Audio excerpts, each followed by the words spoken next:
También se ha apuntado que podrían ir en la decoración de templos como votos o haber sido utilizadas para el revestimiento de sepulturas, aunque normalmente en estos casos suelen ser estar reutilizadas. E incluso se asocian a los altares de las iglesias. Bueno, esto es un capitel reutilizado como pie de altar. Y aquí, bueno, viene la placa que posiblemente cubriría el relicario. Sin embargo, existe cierto consenso en identificarlas como decoración de los casetones de cubiertas planas. Aquí vemos una restitución, aquí otra. Pero a pesar de todo lo que hemos comentado de esta placa, ya hemos visto que aún generan numerosos interrogantes. El principal inconveniente que encontramos para su estudio consiste en el de las circunstancias de su descubrimiento, puesto que en la mayoría de los casos se trata de hallazgos casuales, como obras o tareas agrícolas, al margen del ámbito de una actividad arqueológica. Incluso en estos casos muchas veces se trata de antiguas excavaciones practicadas en momentos en los que la metodología arqueológica no estaba lo suficientemente desarrollada. Pero el principal factor que ha actuado en detrimento de un mejor conocimiento de las placas es el del intenso expolio sufrido debido a su valor estético. Por tanto, cuestiones como el origen, la funcionalidad o cronología de los diferentes tipos continúan planteando muchos interrogantes, ya que la mayor parte de las consideraciones que se han realizado sobre ellas se han basado en comparaciones estilísticas con el riesgo que ello conlleva. Entre piezas que formaban parte de los catálogos de distintos museos o que fueron adquiridas por coleccionistas particulares. Aquí, por ejemplo, estamos viendo la decoración de un restaurante en el barrio del Baicín en Granada. Cuando se vayan publicando los resultados de nuevas excavaciones, como los que se están practicando en la villa de Fuenteala, como el Puente Genil, donde se han encontrado numerosos fragmentos de placas, podremos ir resolviendo cuestiones relativas a su funcionalidad y cronología. Bueno, hasta aquí el repaso general sobre las placas cerámicas decoradas. Pero a mí me habéis llamado esta noche para que hable de un poco más de esta placa que tenemos aquí, encontrada en el Parque de la Muela, y de otras de aquí del piso. Bien, como sabrán, se trata de un, bueno, ya lo ha dicho José Antonio, se trata de un hallazgo casual que se produjo el pasado mes de junio por parte de José Antonio Bonilla durante una excursión escolar en el Parque de la Muela, donde se ubica el yacimiento arqueológico conocido como Villa de la Estación, lugar en el que tradicionalmente se han producido hallazgos arqueológicos, entre ellos otros fragmentos de placas cerámicas decoradas. Bueno, me he tomado la libertad de poner esta fotografía porque está en internet, publicada en internet.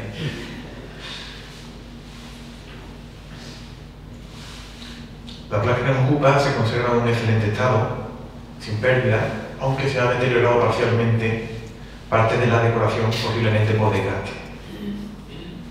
Posee unas dimensiones casi cuadradas, 41 centímetros de longitud por 36,5 de ancho y unos 4 de grosor. En sus cuatro lados tiene un borde liso que debe servir para el encaje, posiblemente entre las vigas de las techumbres, como acabamos de ver. Y en este caso, pues, la cara posterior es completamente lisa. En el centro se dispone una gran protuberancia que sobresale como unos 3 centímetros de la superficie de la placa. Su forma es de diamante o estrella de 4 puntas. En los 4 cuadrantes que dejan sus brazos se disponen 4 grandes peltas, con los extremos muy redondeados, y tras ellas se encuentra un elemento triangular o punta de flecha.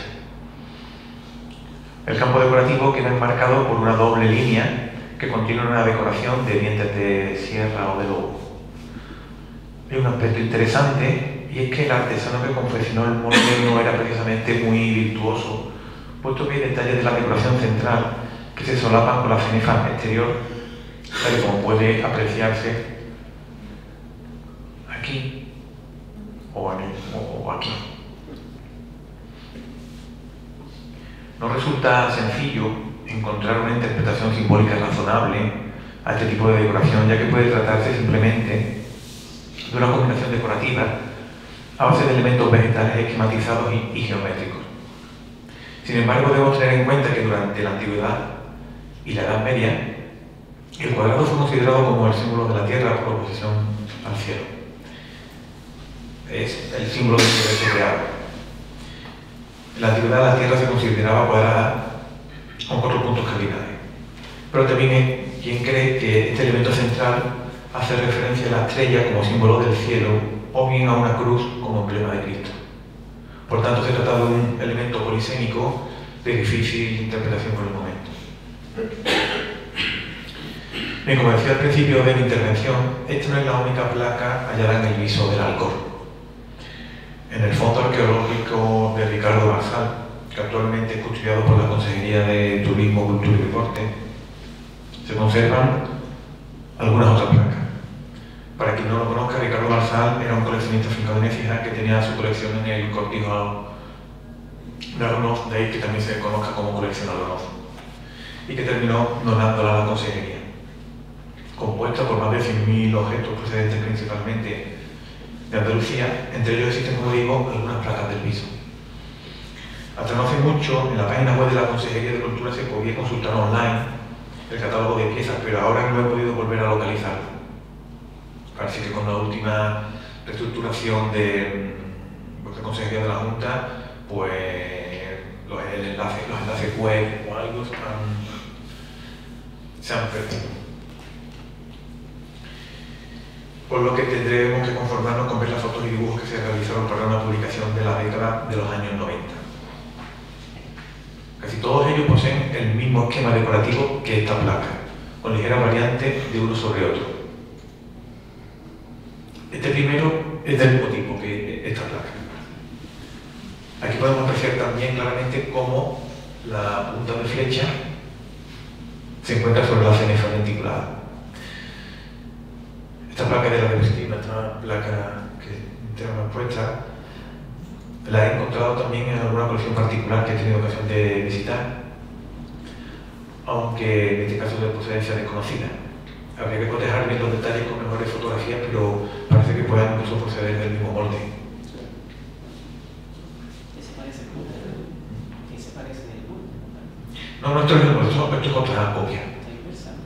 No, las fotografías engañan, parece que las fotografías de esta pieza son muy engañosas. No puedo garantizar que no es. Ya me gustaría a mí que fuera un molde. He puesto una diapositiva en la que se ve un molde tunecino, pero no he tenido todavía la fortuna de ver aquí en esa península de dar con un molde. Esta otra placa del fondo Marsal posee el elemento central de 4 puntas, la espelta, pero no las puntas de flecha. En 2 de sus lados posee la banda de dientes de lobo, mientras que los otros 2, estas se sustituyen por un lintel y al margen de ello se dispone una decoración a modo de tallos vegetales.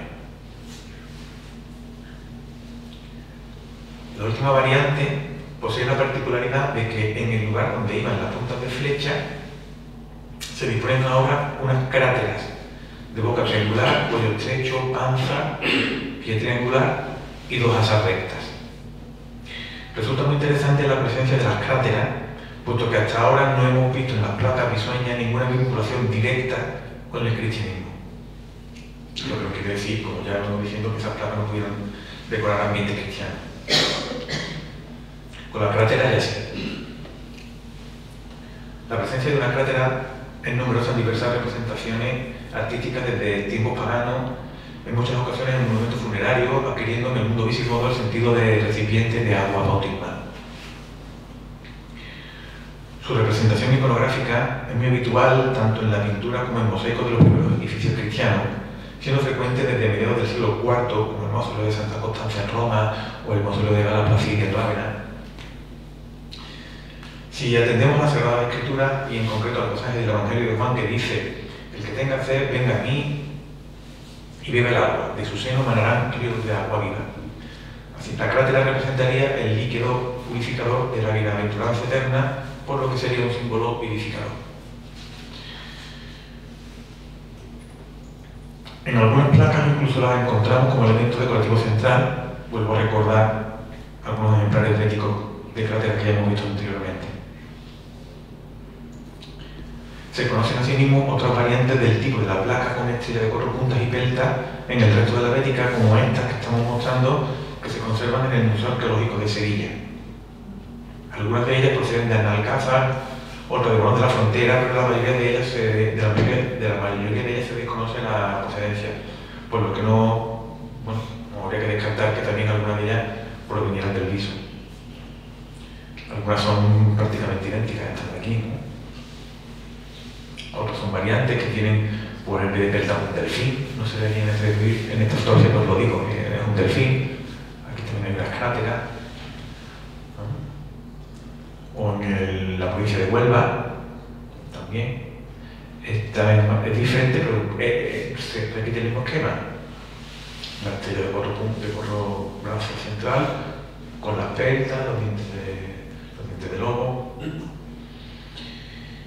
Bueno, en cuanto a la siguiente placa risueña que vamos a ver, esta sí conservo una buena foto de cuando estaba disponible la web del Fondo Marsal.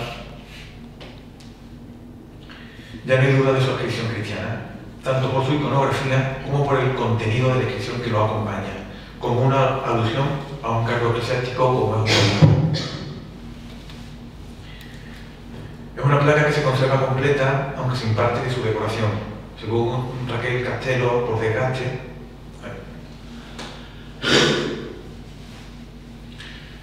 aunque más bien parece que no llegó a ser impresa. No sé, después a ver Armando qué le parece. Sin embargo, es más que suficiente para apreciar un gran grimón constantiniano central, bueno, la parte superior del grimón, flanqueado por las letras apocalípticas alfa y omega, cobijado bajo una fachada arquitectónica compuesta por 2 columnas y arco de medio punto con venera. En las enjutas del arco se aprecian 2 peces, seguramente delfines. Junto a la columna de la izquierda hay una inscripción en la que se puede leer salvo epis, es decir, la forma contractada de salvo episcopo, es decir, obispo. En la parte de la derecha de la placa, donde no se ha conservado la inscripción, debería venir el nombre del obispo.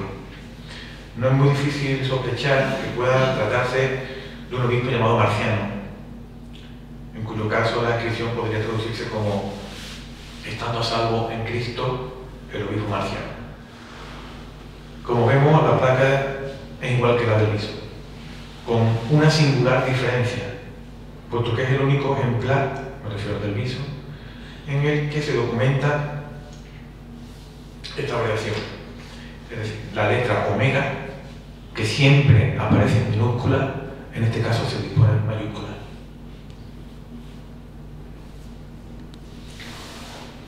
Sin embargo, estas del Fondo Marsal no son las únicas placas de las que tengo constancia que se hayan descubierto en el Viso. A través de Alejandro Jiménez, un compañero y amigo al que muchos de ustedes conocerán, pero que actualmente se encuentra convaleciente y a quien le suena la corta recuperación, se ha roto una pierna. Si no, yo creo que estaríamos engañándonos esta noche aquí. He sabido a través suya del hallazgo de este fragmento de placa. Lamentablemente se trata de una parte muy pequeña y por el momento se nos escapa el sentido de la inscripción que contiene. De hecho, no sé si está bien dispuesta la fotografía o debe ser justo al revés.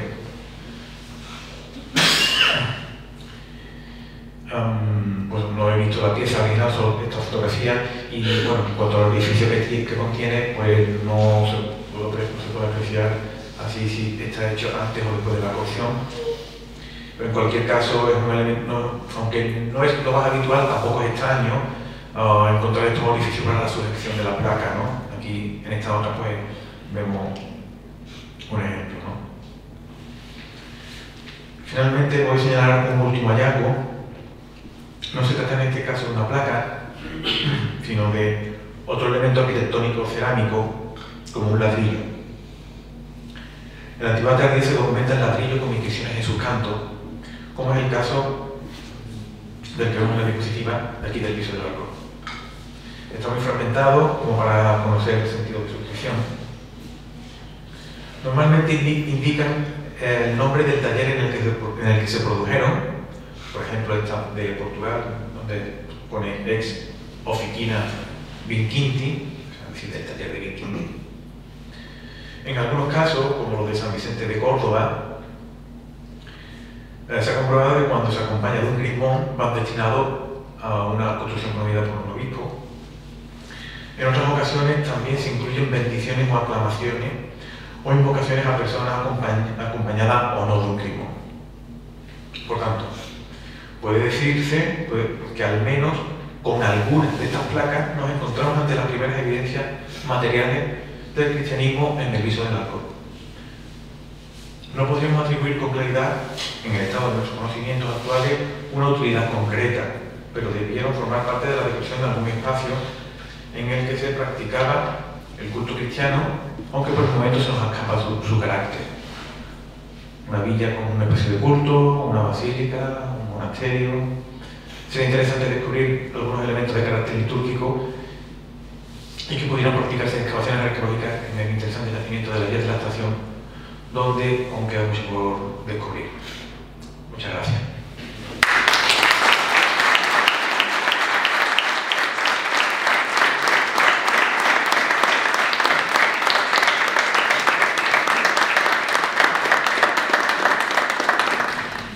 Muchas gracias por la magnífica conferencia. Y queríamos saber si alguien tiene que realizar alguna pregunta a nuestro invitado.